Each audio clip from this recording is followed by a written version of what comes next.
بینەرین هێژا جارەکردن بخێراتنەوە دەکەم دە بەرناماک نو بەرناماک تایبەت جێ هەفترەنگ وەک هوندزانن ji ber rewşa vîrusa korona em bernama xwe li malê amade dikin û mê pêşkêşî we bikin me çend raportên balkêş di derbarî hunerê de û çalakiyên dibin li seranserî cîhanê ji ber rewşa korona amade kirîne û mê pêşkêşî we bikin û mê bernama xwe ji Moskow dest pê bikin li wê de hunermendek ya Rûsî bi navê Sovyêt Lana karekî gelekî balkêş di derbarî hunerê dike karê dest got tabloyên hunermendên navdar bi desta dîsanê dubare dike û niha li ser internetê gelek xelk wan dişopînin ka em berê xwe bidînin.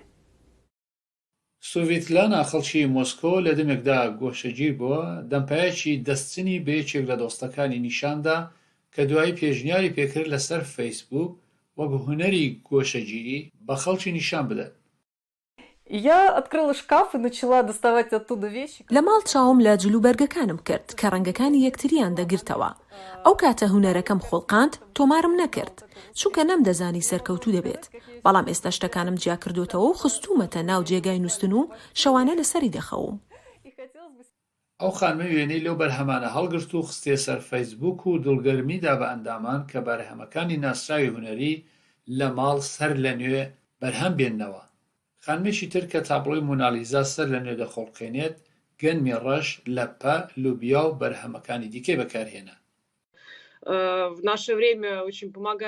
ئەم ڕۆژانە کەس یارمەتی ناکات ورەت بەرز بێت چونکە خەڵک لە ماڵ داماونەتەوە بۆ ئەوان کارێکی زەحمەتە. ئەو گروپە یارمەتی بە خەڵک دەکات ورەیان تۆزێک بەرز بێت و خەڵک بەرهەمی هونەری یەکتری ببینن و هەوڵ بدەن. ئەوە ڕەوتێکی داهێنەرانەیە کە تۆ دەبیت بە بەشێک لە هونەر.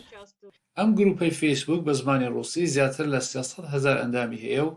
گەلێک بەرهەمی جۆراوجۆر لە بەرهەمی هونەری و ئەوانش چاو پێدەکەون کە لە کشت و کاڵ سازکرابن. هەرو گروپە تێکەڵ بە گروپێکی ئینستاگرامی هۆڵەندی دەبێت کە 155,000 لایەنگری هەیە. بۆ من جێگای سەرنج بوو چونکە دەبێت هۆشی خۆت و ئەوەی لە ماڵ لە بەردەستدایە بەکاری بێنی کە شێوەی یەکتریان هەیە چەند کاتژمێرێکی خایان تا ئەو پێخەف و سەرینانم دروست کرد. لە پێتەختی ئوکراینە کیێف ئۆلسیا سڵمای هونەری ماتێسی سەر لە نێوخۆڵقاند 5 سڵما دەگرێتەوە کە بەدەستێک لە نێوبازنێکدا بە کەلمی سوور و بەرجی ئەسپەناغ و شتیتر خۆڵقاندوێتی. ئەم دەرووناسا ئەم دەست پێشخەریە بەکارێکی گەلێک گونجا و یارمەتیدەر هەڵدەسەنجێنێت. ئەو پرۆژەیە لەسەر فەیسبوک بینیم و پێخۆشحاڵ بووم. هەستێکی تێدا پێکهێنام کە پێشتر نەبوو چونکە هەموو وڵاتان تا ڕادەیەک لە نێو ماڵدا مامنێتەوە. Li Çîk jî hunermendên balê dixwazin got çalakiyê xwe berdewam bikin tevî rewşa vîrusa korona û li wê de dest bi çalakiyên gelekî balkêş kirine dirêka internetê de tiştên xwe bi xelkê re barfet kirin. سەمای بالەی نەتەوەی چیکی یارمەتی ئاسوودەبوونی خەڵک دەدات لە میانەی داخستنی سەرجەم شوێنەکان لەسەر ئاستی نیشتیمانیدا بۆ ڕێگەگرتن لە بڵاوبوونەوەی ڤایرۆسی کۆرۆنا ئەمەش لە سەروبەندی یادکردنەوەی جێژنی قیامەدا. کۆمپانیەکە لە سەرتەختی شانۆیەک بە بەشداری ژمارەیەک لە سەماکاران بە شێوازی نەریتی کۆن و هاوچەرخ لە هۆڵێکی چۆڵدا شەوی یەکشەمە سەما پێشکەش دەکەن. بەڵام سەماکەی ئەوان هێشتا دەتوانرێت لەلایەن خەڵکەوە ببیندرێت چونکە سەما و کارەکانی ئەوان ڕاستەوخۆ لە تەلەڤیزیۆنەکانی دەوڵەتی چیکەوە پەخش دەکرێت. بۆ درێژە پێدان و ڕەچاوکردنی ڕێنماییەکانی خۆ بە دوورگرتن لە تێکەڵبوونی کۆمەڵایەتی تەنها سەماکاران دوودوو بەیەکەوە ماونەتەوە هەروەها ئەوانەشی کە بەیەکەوە دەژین و بەیەکەوە کارەکانیان ئەنجام دەدەن. پێم وایە ئەمە دەبێتە یەکێک لەو شەوانەی ئێمە لەبیری ناکەین نەک تەنها لەبەرەوەی دەمامەکمان بەستووە لە ڕاستیدا ئێمە دەتوانین هەروەک بەشێک لە پۆشاک دایبنێن ئەمە شتێکی ئاساییە بەڵام بە شێوەیەکی سەرەکی لەبەرەوەیە کە ئێمە سەما بەبێ ئامادەبووان دەکەین شانۆیەک ناوەی چۆڵە ئێمە هیچ فێدباکێکمان پێ ناگات بەڵام ئێمە سوپاسگوزارین کە بوارێکی وەهامان دەستکەوت لانێکام لەو ڕێگەیەوە پەیوەندی لەگەڵ بینەرانمان بگرین. گۆرانیبێژ یا ئامێرژەنەکان هێشتا بۆ ڕەچاوکردنی ڕێنماییەکان بەلایەنی کەم مەودای 2 مەتر واتە 6 پێ لە سەماکارەکان و هەروەها ئەوانەشی کاریان لەگەڵدا دەکەن دوور دەکەونەوە. هەروەها ئەوانەشی سەما لەگەڵ یەکتردا دەکەن پێویستە دەمامک بەڕوویانەوە ببەستن. هەندێک ئاسانکاری کراوە لە میانەی داخستنی هاتوچۆدا لە کۆماری چیک. هەروەک هەفتەی ڕابردوو کاربەدەستان بەشێکی تر لە کۆگا و فرۆشگاکانیان کردەوە. بەڵام هاوڵاتیان بە شێوەیەکی زۆرم لێ ناچارکراون دەمامەک لە شوێنە گشتیەکاندا ببەستن. هێشتا شانۆکان بەداخراوی ماونەتەوە، هەروەها سەرجەم کۆبوونەوە گشتیەکانیش تا ئێستا بە قەدەغەکراوی ماونەتەوە. باڵاکۆ دەنگی ئەمریکا. بینەرین هێژا وەک وەدیتە ئەو راپۆرتا گۆ لەسەر هونەری چاوە هونەر بەردەوام دکە و ژیان دکە دوێ ڕۆژشەهانێ دێ ئەمینها هەرنجیەکی دن گۆ هونەرمەندێک یا ئۆروگوایی موزیکژەنێ لەسەر بەلکۆنا ئاڤاهییا خۆ بێ ئامورا چیلۆ موزیکا خۆ بە خەلکێرە باڵەتکە ئەو تشتێکی گەلێکی خۆش و باڵکێشە. خانمە هونەرمەندی ئۆروگوای کارینا نیۆنێنس کە ژەنیاری چێلۆ و هەروەها ئەندامی ئۆرکێسترای نیشتمانی پانەمایە لە بەرەنگاربوونەوەی ئەم ڕۆژانەدا بۆ دڵخۆشکردنی دەراسێ و خەڵک بڕیاریدا هەموو ڕۆژێک لە باڵکۆنی ماڵەکەی خۆیدا چێلۆ بژەنێت و هەروەها کۆنسرتەکانیشی لە تۆڕە کۆمەڵایەتیەکاندا بڵاو کاتەوە.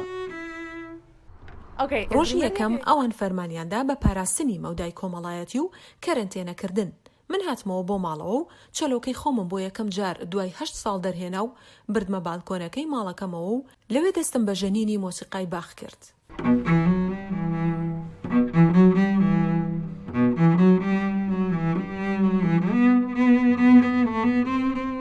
ئەو لەم ڕێگایەوە پەیوەندێکی گەرم و نزیکی لەگەڵ لایەنگەرەکانیدا دروست کردووە. من هەرگیز بیرم لەوە نەدەکردەوە کە پەیوەندیەکی هێندە نزیکم لەگەڵ خەڵکدا هەبێت. بەگشتی ئێمە ڕاهاتوین لەسەر ستەیج مۆسیقاکەمان بژەنین و دوورین لە خەڵک. هیچ کاتێک بیرم لەوە نەدەکردەوە ئەم بابەتە ببێتە هۆی ئەوەی لە خەڵک نزیکم بکاتەوە. ئێمە ئێستا یەکتر دەناسین و بۆ یەکتر دەنووسین کە چی هەستێکمان هەیە و ئەمەش زۆر سەرنجڕاکێشە. ئەم خانمە هونەرمەندە باز لە گرنگی و شوێنی موسیقا لەم ڕۆژانەدا دەکات. هەمومان هەستمان بە شوێن و گرنگی مۆسیقا و هونەر لە کۆمەڵگەدا کرد. ئەمەش تاکە شتێکە لەمڕۆدا وا دەکات بەردەوام بین و ڕۆحمان ئاسوودە و ئارام دەکات. حکوومەتی پاناما هەفتەی پێش بە مەبەستی پێشگرتن لە بڵاوبوونەوەی ڤایرۆسی کۆرۆنا فەرمانی قەدەخەی هاتوچۆ لەسەر بنەمای ڕەگەزی ڕادەگەیەنێت و بەم مەبەستەش هەندێک ڕۆژی تایبەت بە ژنان و هەندێکیش تایبەت بە پیاوان دیاری دەکات بۆ هاتوچۆ و دەروماڵکردن.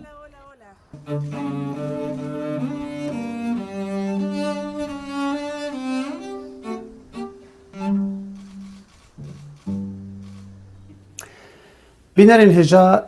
دەرباری ڤایرۆسا کۆرۆنا دێ نها gelek çalakî çê dibin û li ser internetê bi taybetî çalakiyên gelekî balkêşin bi taybetî yên mûzîkê em dibînin got li gelek welata hunermendê mûzîkjen tên ba hevdû diriya internetê re û strana dibêjin di nav Kurda cî ew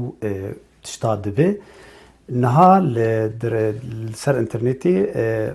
hunermendekî Kurd ji xelkê Efrînî niha li Hewlêrê dijî li wê de dest bi karê mûzîkê kirî got ew bi xwe mamostayê mûzîkeyî û li wê de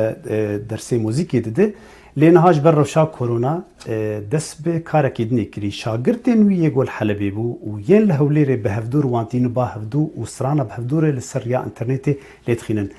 Hesen Hemot û mêvanê min e em ê hinekî behsa mûzîkê bikin û çalakiyê got niha dibin di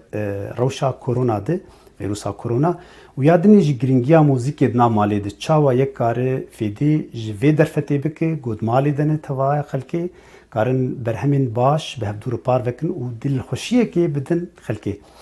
Hesen gelek spasiya te dikim gotibû mêvanê me gelek kêfxweş bûm cê şenaziyê rastî got te bibînim di nav bernama xwe de û destxweşiyê didim te jî rastî ser ev karê got te dike wek ez dişopînim di ser Facebooka te û ser internetê gotê van hunermendên gênc û zarok twantîne ba hevdû ji bo gotê xweşiyê bi me re par veke. Niha ev rewşa gotitê de zanim tu mamostaya mûzîkeyê û navendek te heyî ji bo fêrkirina mûzîkê. Niha her derhatî girtin çawa bandor çi qasî li te bûyî li karê te em bêjin û li şagirtên te jî ê got te dersi dawana. براستی وەکەم دەبینن ژیان تەودا ڕاوەستی دوێ زمێ کۆرۆنا دای نەخۆشیک ینی ڕۆژن ڕەشن سەر دنیای تەواهی دەرباز دەبن لە دوێ ئەو پاراستنان ماڵە چێ بوو ئەنی هێنێکی دەبێن وەخت زوو ئینسان وەخت پڕچێ بوون دوێ ئەم وێ وەختێ داگرن نا كاري ما حمو سكني روستي شاگرد حمو المالي خورن خود بارزن لي من دسبيكر از فكر مسار كاري خو وك روجانات تدريب موسيقى ام شخور الامور خولدن من دسبيكر ازو كوري من علي شير مشغول تشستران حاضر كرن مدى اوجي ازوي بيج دخينه مش اوجي باش بي هذه فكره كات من يعني مقو از او شاگردين مني كافنيان العفريني والحلبي وانا امشخره كاركي بكن كاركي بتباهي الكاري بهبره بكن يعني استرانا كي خوش درخينن يعني ام جوان جوي جوي كورونا وزحمتي مال در كافن فكره خوش بو يعني وجي حسكن ومدى سبيكر الحمد كان بروجرام بيش شغلين وباش در كتل بله مديت حسن ببوره مديت قوتا فيديوك بلا كربو كوريتا علي شير وكتشك الكمال تخينه الحلبي بو ووكيد نيجي او فيديوانات قوت شيدك كابا بدورا بريخو بدن في فيديو ونفكر جنته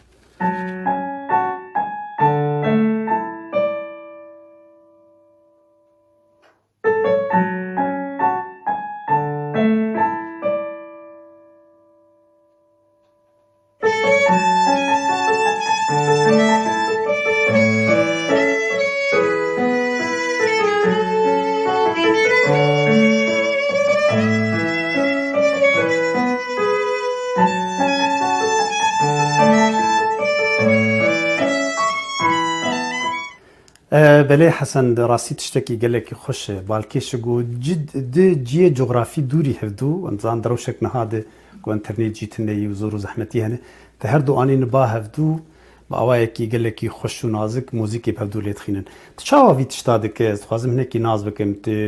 سترانك جهر دوار دشينه ت نوتاج وار دشينه تشاوا كاربي ونديا بهفدور بك وزباردكم ت فيديو تجي تشيدك او فيديونا قلت نها مديت تحاضر كري فكرة نا أم از نوطبر يدكن وحريك تركي خوليد يعني لسر مترونوم كي باش ليد قبل سر مترونوم باش ليد استم سر برنامج ازوان دم سر هاف كم دنجي وان برنامج كان لسر موبايل انما برنامج بروفيشنال يعني يعني راح تبناوي هي بس هدي حياة بس قبل بيجي نسر تركبون يك زور تشتخوش دردك يعني ده جبو فكرنا موزيكي نهان بيجن نها درفتك المالي زحمتي جو اونلاين درسابد زحمتي جو تبخلكير بارفك مثلا درسي موزيكي بدخلكي يان دبيجو البرشاب يعني دبيجو ور النافندكي ودو نافندت بدن تشتكي ولو نها درفتك كان بيجن تخب لي بي فهلا بكرتشاوي تشاوا ديتيتا خدي كاري مني أساسي يعني كاري موسيقى شاگردتي من البايمانجي هنا لازم بخرج عفريني هاتما يعني من بروجكت مازال عفريني يشتي يعني بايمانجاك مازنبو مع كارلور شغلي كاري حصالة الوربو أو شاگرد حمو يعني أم بهفرا دلن دستينن أزنوتا جوانا بريدا كم درسا أونلاين دنوان فيديو جوانا ديشينن يعني أو شاگرد هنا حيانها أم يعني الروجانا أم بهفرا داخلين وش لازم جوارا تشدس جوارا دبي تشمو تدبي أزموارا تم لسر ختمة ونهاد في درفتي أو تشيبوينها خلق المال الكورونا زيدا وقت شيبو وأز إن بورا أز ددم دستينام وأز آلي واندكم جبرو أو يعني أرقام من أو ما كاري موسيقى كريستيخ أو أرقام من يعني. بله فيديو دنيجي نو تجبو ماتشي كراستي تايبتياوي دان ما جو امي بيشي بري هر كسي امي بلا بكن د برنامج هفترنگ ده اف فيديو هاني شش هنرمند تجد نافاندي جو سترانك يا هنرمند اياز يوسف دبيجي وهر نكل شو نكينه ام بهفدور بريونا بري خو بديني هنا كيلي تماشا بكن وفقر نجمته بحسابي كليب بكن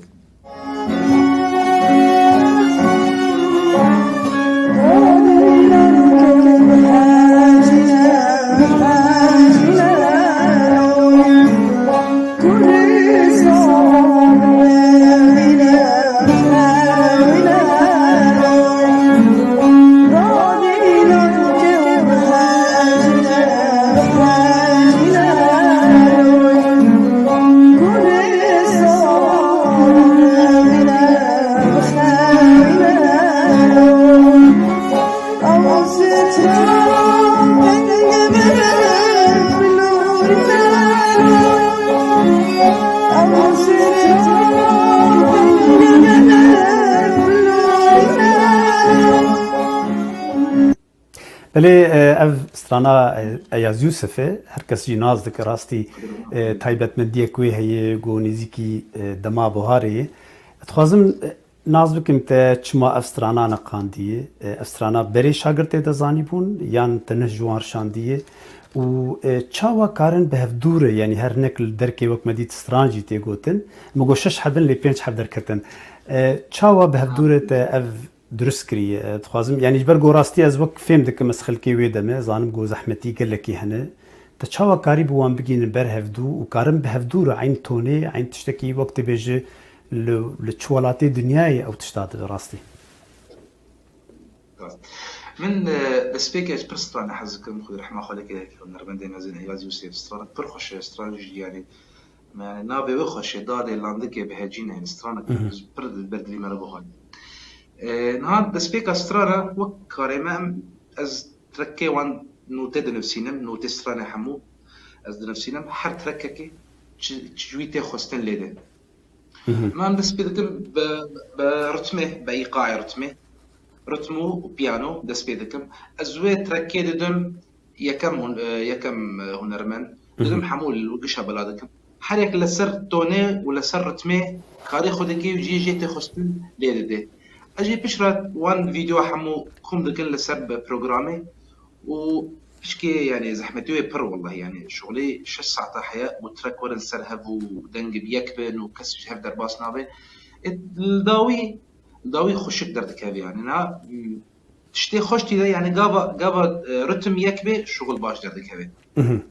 بله درباری کاریت دنها ام بیجن وکو ما مسته وکو هنرمندی گوت وک ما نها ده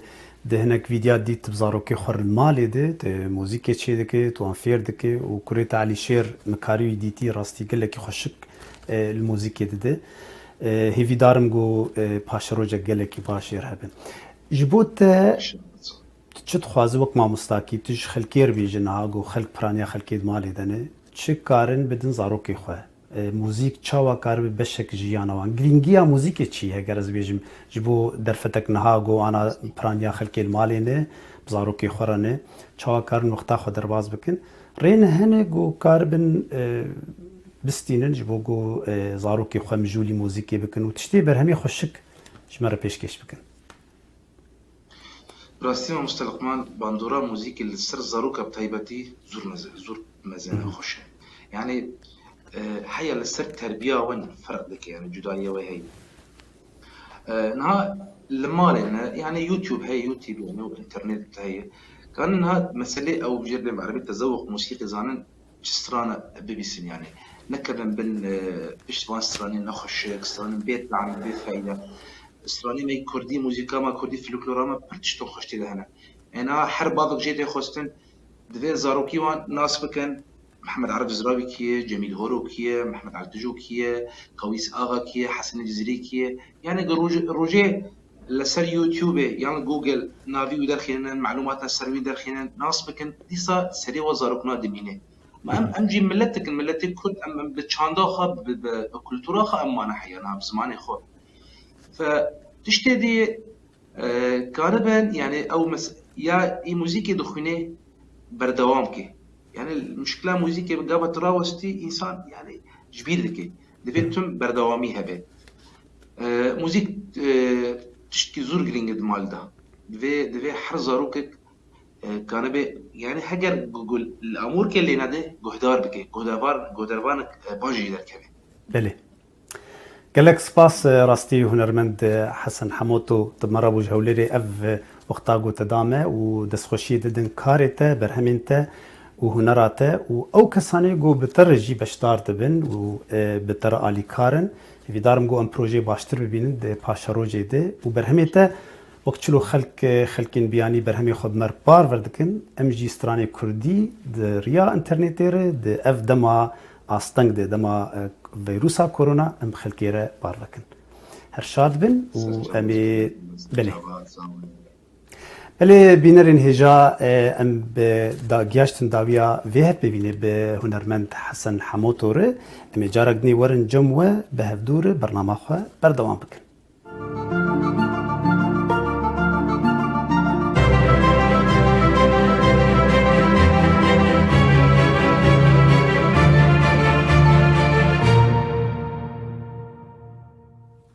وقت مدیت گو باندورا ویروسا کرونا لجهانی توایی کریه هروسا جی لهرمی کردی جی کریه لبلی هنرمند ین کردا هنجی بردامیا هنرا خودکن دوی راپورتا ریباز مجید ده گو به هر دی صباح را هنرمند کی شیوکاری کرده لویده رونیتی نسر کاریوی و چاوا خباتا خویا هنری دوی روشاهانی ده بردوام دکن. ڕۆژانی کەرەنتینە و فڵچەکەی دەستی بەردەوامە لە ئەفراندنی کاری هونەری. هەردی سەباح شێوەکارێکی گەنجی شاری کەلارە. لە کاتێکدا بەهۆی کەرەنتینەوە هەوڵاتیان لە ماڵەکانیاندا دەمێننەوە، هەردی بڕیاری داوە سوود لەم کاتە ببینێت و بە بەسەربردننی ڕۆژ لە ستۆدیۆکەیدا بەردەوامی بەکارە هونەریەکانی بدات. خولام هەبوو بەڕاستی لە مناڵیەوە ئەو خولیایش وردە وردە تۆ پەرەی پێ جا هینەکەیە تۆ لە پڕێک نابی بە کوڕێک بۆیە کە ئەڕۆیتە پەیمانگای هونەرجوانەکان وردە وردە خۆت دریاساکەی خۆ پەروەردەکەی لەسەر کاری شێوەکاری یان با بڵین هونەرەکانی تر ئەو کاتە تۆ وردە وردە وەکو مناڵێک وایە تۆ ئەم هینە گەشەی پێی وردە وردە گەوریەکەی لەگەڵ خۆتە. گەرچی زۆرێک لە کارەکانی هەردی تابلۆی فیگەراتیڤن و حەزی لێ لە ڕێی فڵچە و ڕەنگەکانەوە پۆرترێتی کەسەکان دروست بکات لێ ئەو لە زۆر لایەنی تری هونەریشدا کار دەکات و ئەزموونی هەیە. هەر ئەم کارانە ناکەم من لە دەرەوەش کارەکەم با بڵین خەریکی ڤیدیۆ بم خەریکی پێرفۆرمانسە بم خەریکی کاری هونەری با بڵین هاوچەرخە بم بەڵام زیاتر حەزم لێتی لە بابی ڤیدۆیان لە بەشی ڤیدۆ کار بکەم. بۆ هەردی سەباح کاری وێنەکێشان و هونەر بە شێوەیەکی گشتی مانایەکی قوڵتری هەڵگرتووە لە ڕنگ و هێڵەکان. هونەر هەر لەگەڵ خۆیان بەڕاستی پەیامی شۆڕشی لەگەڵ خۆیان هەڵگرتووە شۆڕشێک بەو واتایەکی ئینسان دۆستی بە واتایەکی نابۆ چینایەتی تەبەقات. سەرڕای ئاستەنگەکانی وەک کورتهێنان لە کەرەستەی وێنەکێشاندا بەهۆی قەدەغەی هاتوچۆوە ئەو هەوڵ دەدات سوود لەم دۆخە ببینێت و زیاتر پەرە بەتوانەکانی بدات لە ماڵەوە. پێم وای بەسەرترەڵێت شەرابی ڕۆحە هونەر ڕاستە پارە بۆنایەنە بەڵام شەرابێکی ڕۆح و تێرەکات دوجار تۆ ئەمانە ئەمونەرەکە ئەیکی هەوڵەدەی پیشانی ئەوانی تری بەی پیشانی باڵین دۆست و هاوڕێیانی خۆت بەتایبەتی ئێستا لە ڕێگەی تۆڕە کۆمەڵایەتەکانەوە بۆتە باڵین بۆ هەم کەسێک بۆتە بابەتێکی باڵین پەڕەیەکی ڕاگەیاندن بۆ ئەو کەساتوانی لێو شتەکانە دابنی خەڵکێکی زۆر ببینێ و تۆ دوجار لە نێو ماڵەکەی خۆتی ئەمە ئێستا شتێکی زۆر باشە بەتایبەتی لەم دۆخەدا. ستۆدیۆکەی هەردی بە تابلە و کارە جیاوازەکانی کە پێشتر کێشاونی دەورە دراون و خۆشی بە دانیشتن و کارکردن لەسەر تابلۆیەک دنیایەکی هونەری بۆ خۆی دروست کردووە لە سەردەمی کۆرۆنادا. ناژی ئەم دچن حەلەبچە گۆلوێ دە پەیکەرسازێکی کورد بناوێ هونەر سەباح لێ دەجی پەیکەران دروست دکە و جوانی بە خەلکێرە پاڕە دکە بە تایبەتی ئەو کەسایەتێن کوردایە ناسکری وەک ئەم بێژن نمونە حەسەن زیرەک یەک جوان پێکەرێن گۆوی سازکریە کاب هەفتورە لێ تەماشە بکەن. پەیکەرەکان لە هەڵەبجە لە مێژووی خۆیاندا چەندین جار ڕوبەڕووی شکان بوونەتەوە بەڵام ئێستا پەیکەرەکان تا دێت زیادە بن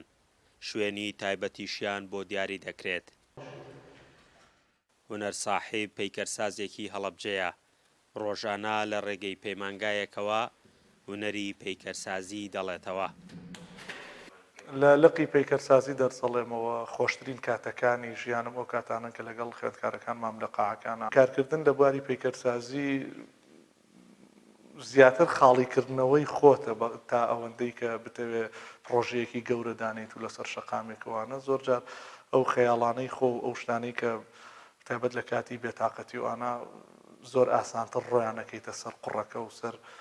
ئەو شتانیانوێ بەرجەستیان بکەیت بە شێوازێکی کەش لە ڕێگەی مامۆستایانی ئاینی هەڵەبجەوە هەوڵمان ناوە ئێستا لەسەر خەتین کە میعماریەکی ئیسلامی بدەینەوە بە مزگەوتەکان هەوڵمان ناوە ئەو ئازیزانە تێبگێرین لە هونەر کە هەمیشە دژایەتی کاری هونەری ئەەکەن. هونەر جگە لە کاری پەیکەر لە هونەرەکانی هێڵکاریشدا شارەزاییەکی زۆری هەیە دەڵێت گرنگە هونەرمەندەکان هونەری ڕەسەنی کوردی بگوازنەوە نەک کۆپی هونەری وڵاتان بکەن. من پێشەوە تێکەڵای دنیای پێکەرسازی بم حەزم لە کاری نیگارکێشان بوو لە 3-4 پێشانگا بەشداریم کردو و پێشەوە بچمە کولی هونەر هەموو کارەکانم کاری هێڵکاری بوون بڵێن تەختیت کارە هێڵکاریەکان هەتا ئێساش بڕێکیان ماوە لە ماڵەوەکو ئەرشیف وەرم گرتوون ئیتر کە چوومە ئەوێ ینی لە کولیەتەوە سیرەکەی لە بوارێکی کاخۆ ئەدۆزیتەوە کە تێکەڵای بارەکە ئەبی سیرەکەی لەوێ من لە سیرامیک و پەیکەرا باش بووم ئێستا خەریکی دیراسەکردنی هونەری تەلارسازیم لە نێوان هونەری تەلارسازی عوسمانی و سەفەوی یعنی ئەم ئیندوو ئیمپراتۆریەتەی کە بە دەوری ئێمە هەبوون لە ئێران و لە تورکیاوە هەتا ئێستاش بە ناوی پرۆژە و بە ناوی کاری جوانەوە زۆر جار کللتورمان دەشێوێنن بۆ نمونە پرۆژە کراوە لە شاری هەولێرە کە ئێمە هەموو هاوڵاتیان بە سەربەرزیەوە باسی یەکەین ئەڵێن ئەو شارە جوان کرا ئەو قەیسەریە جوان کرا ئەو قەڵایە جوان کرایەوە لە کۆتاییە ئەوەی لێ دەرکە کە یونسکۆ هاتووە ئیشی لەسەرەکە سیرەکەی جۆرێکە لە تعریبکردنی جۆرێکە لە کللتوری گواستنەوەی کللتوری عوسمانی بۆ تۆ یعنی یێ تاقە ئەسڵەکەی تۆ لە ناو ئەبا تاقێکی عوسمانیت بۆ دانێ پەیکەرەکانی هونەر لە بەشێک لە شوێنە گشتیەکانی هەڵەبجا دانراون ڕۆژانە خەڵکو و ئیدارەی شارەکە پەیوەندی پێوە دەکەن بەشێکیان بەخواستی خۆی و بەشێکی دیکەشیان بەخواستی خەڵک دروستیان دەکات تا ئێستا 3 پەیکەرم لە ناو شاردانراون کۆمەڵی شپان بۆ مۆنومنتی هەڵەبجە کرد بەداخەوە جارێ دانەنراون پەیوەندیەکە